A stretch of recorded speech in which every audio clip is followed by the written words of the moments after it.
Hey up guys, in the back of my book there is a whole list of common scale formulas and common chord formulas for that matter.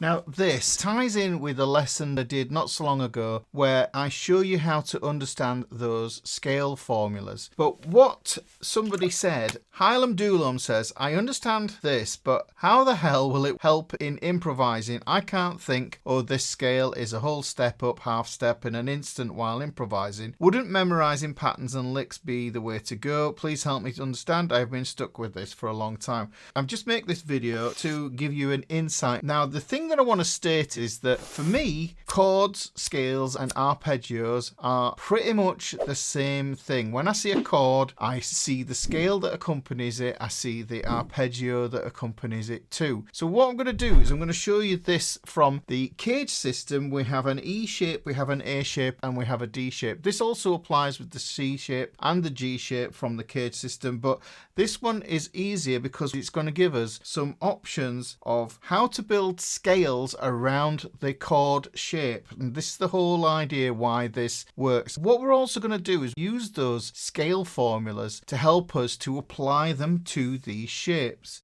Now these are all second inversion major triads. In every diatonic key we get 3 major triads. So this is going to be a really useful way for you to help you to navigate your way around the neck.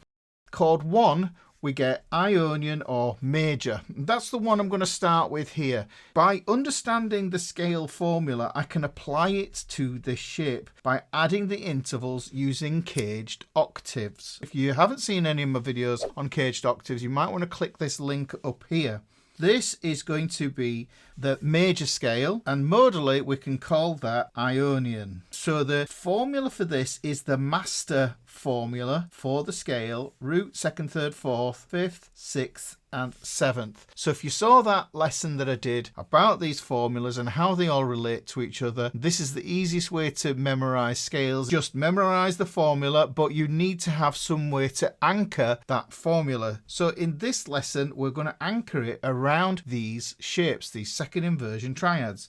Now this is an E shape. It's called an E shape because you get another root note here on this E string just here. Now if I just drop down an octave here, I can get the root note just there. So that's the root of that chord. Now you can already start to see that starting to look a little bit like your bar chord, or if I indeed cut that off there, you could see that would be your E shape, and this would be an open E string, this would be an open B string, this would be an open E string. In fact, just for sake of clarity, I'll just bang that root over there as well. So we've got root over there, root there and root there. You can see the caged octaves. This is the E shaped octave. It goes up 2 over 2 and then it goes across 3 and then back 3 that way, or back 3 over. It doesn't really matter how you get to that there, as long as you get there. But this is the same pattern you would get in a C-shaped octave. So what we've done essentially is we've taken that root and we've put it over there. Now I think it's useful to split these down into chunks as well so that you don't overwhelm yourself. Let's look at the next one we're going to do, the second here. So if we go here, root, then the second note up from that is going to be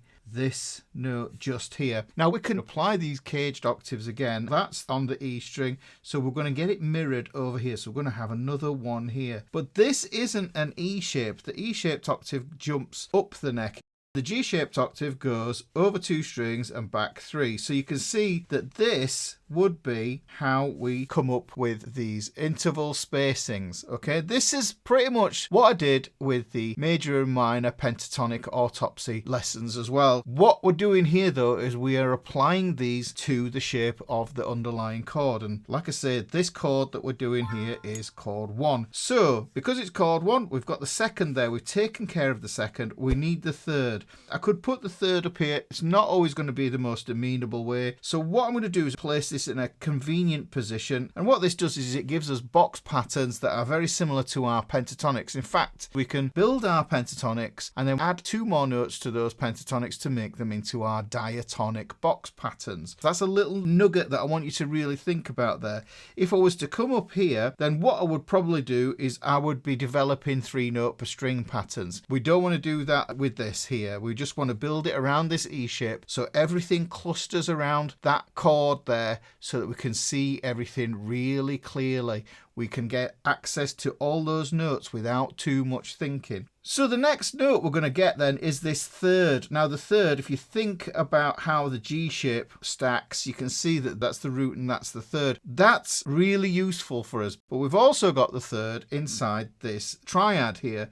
And if you look from this third, if we go up 2 and over 2, we get the A-shaped octave. Brilliant. So that means we've exhausted that third. There's no more thirds going to appear in this diagram. Let's have a look at the fourth now. Now we know that the fourth is a half step away from the third. So what we need to do is just put that there. Now because this is on the A string, we're going to just drop that down an octave. So down 2 over 2. So that's put the fourth in for us there. Right, let's look at the fifth. We've got a fifth here in the diagram. Because it's on the A string, when we think about caged octaves, we can have A-shaped octaves with a root note on the A string, or we can have C-shaped. And these guys here, the third and the fourth, those are A-shapes. But now, because we're going backwards towards the head note, this is going to become a C-shaped octave. So let's take this C-shaped octave, and that's where that fifth is going to live. The next note we need is the sixth. Now the sixth, I've done lessons about seeing sixths. Knowing where your thirds, where your sixths are is super important. The third and the sixth are always next to each other. They're always parallel. So we've got that 3 and 6 there. This is on the D string.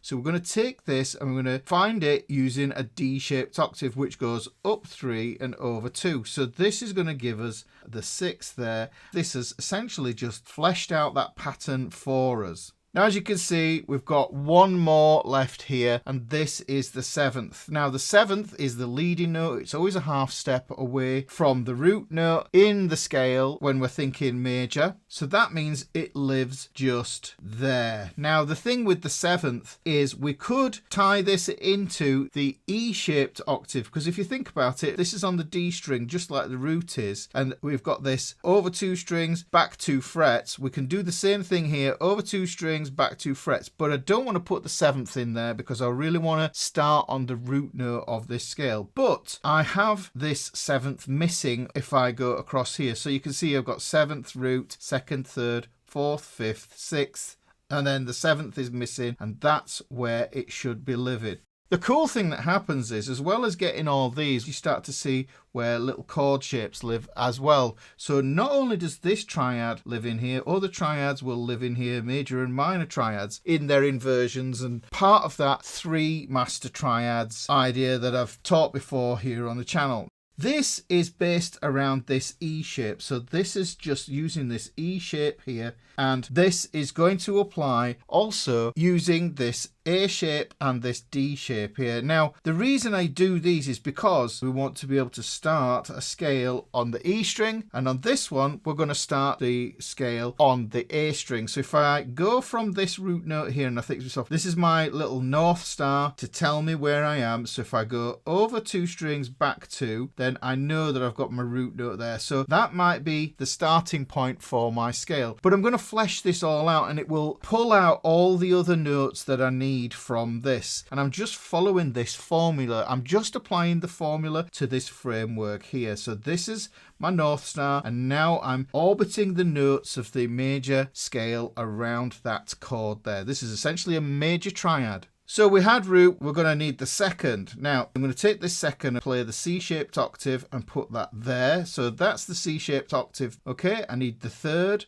I'm going to do exactly the same thing like I did here with this one, and I'm going to plonk the third just there. And you'll start to see these patterns because of the way the guitar strings are tuned. Yes, because the E and the A and the A and the D are tuned the same, then the D and the G for that matter, then you're going to see this pattern is a repeating idea. And that makes it a lot easier for you to understand where these notes are. Now, this is the third. Because this is on the D string, I should be able to find this using my D-shaped octave. And if I go up 3 over 2, I can find it there because it's part of my triad just there.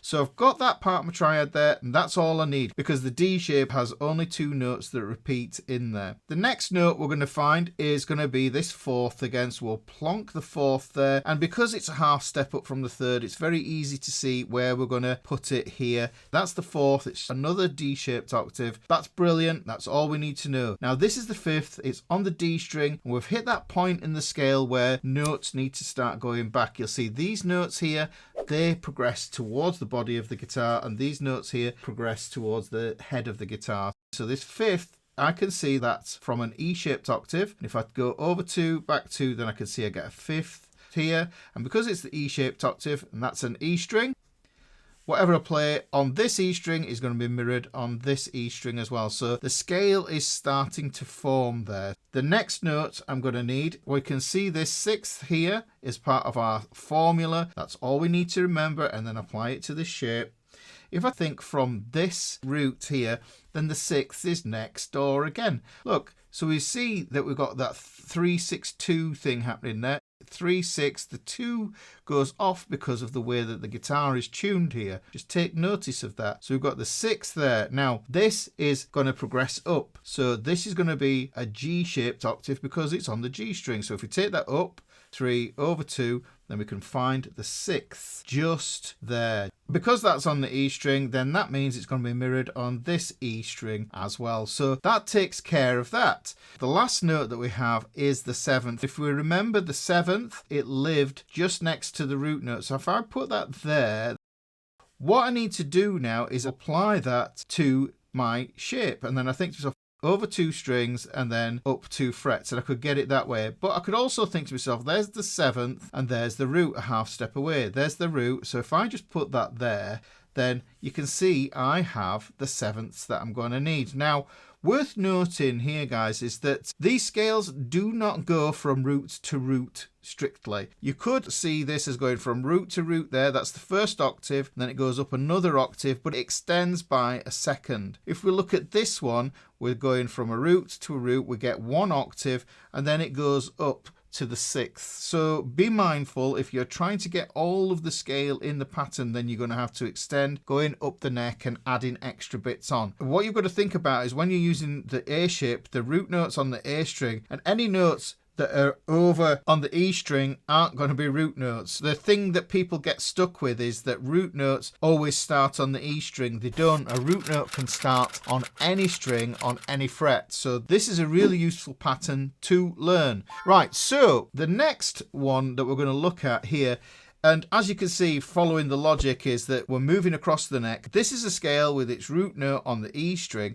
This is a scale with its root note on the A string, and this is going to be a scale with its root note on a D string because we're jumping over one at a time. And essentially, we're looking for the root notes on string 6, string 5, and string 4. Because this is a D shape, we know that the other root note is going to be on the D string. So if I go over 2 strings, back 3, then I can find that root note again just there. So there's my D-shaped octave there, going from that root note to that root note. And don't forget, guys, what you're doing here is you are learning your intervals and where they relate to root notes. So let's take the next one that we need to here from that formula. We're just going to apply that formula here. There's the 2nd. Now, this is a progressive one. This is going up this way. So I need to plant this 2nd here on my E string, and because it's on an E string, we're going to mirror it on the other E string. It's pretty simple. Octave patterns are really useful to help you to find your intervals in different spots. Now let's look at the next note that we're going to need, which is the 3rd. Well, we've already got one on here. Now this 3rd, we need to plant it over here on the E string. But what you can see is that this is at this side of the scale pattern, which means we need to go back. So that's going to be a G-shaped octave that we need to find. So let's go over 2, back 3. And that's going to build in that G-shaped octave. That's the G-shaped octave there, guys. Okay, so that's the 3rd. The next note we need is the 4th. Now, we can be pretty simplistic about that because we know that the 3rd and the 4th are next door to each other. They're only a fret apart. So if I put the 4th there, then what I can do is I can use my understanding of the relative position of the 3rd to find the 4th. It's just like when you were a kid and you knew that the chip shop was next to the supermarket. So if your mum sent you out for messages, you knew what to do. 3 and 4 there. So 3, and that's going to be 4 as well there. So that's taken care of the 4th. Now we've got a 5th in there already to help us. This is almost like them Sudoku games. And I'll put some blank sheets up in PDF Club for you to be able to do this. So this is the 5th. We go over 2 and back. This is an A-shaped octave. So there's the second fifth in that shape there. There isn't any more to come from that one. So let's look at the sixth. Where do we think we're going to find this sixth? And if you want to, what you can do is you can use the other scales to help you. You can also use your understanding of the gaps between the intervals here between the fifth and the sixth. We know that's a whole step. So you could go fifth and sixth. You could put that there. But remember what I said about that 3-6-2 thing. Look, it's happening again here. 3-6-2. Okay, and that's really important because that leads to another big idea. Now this is on the A string, and because it's at this side, it's got to go back. So this is going to be a C-shaped octave. So we get that sixth just there repeated.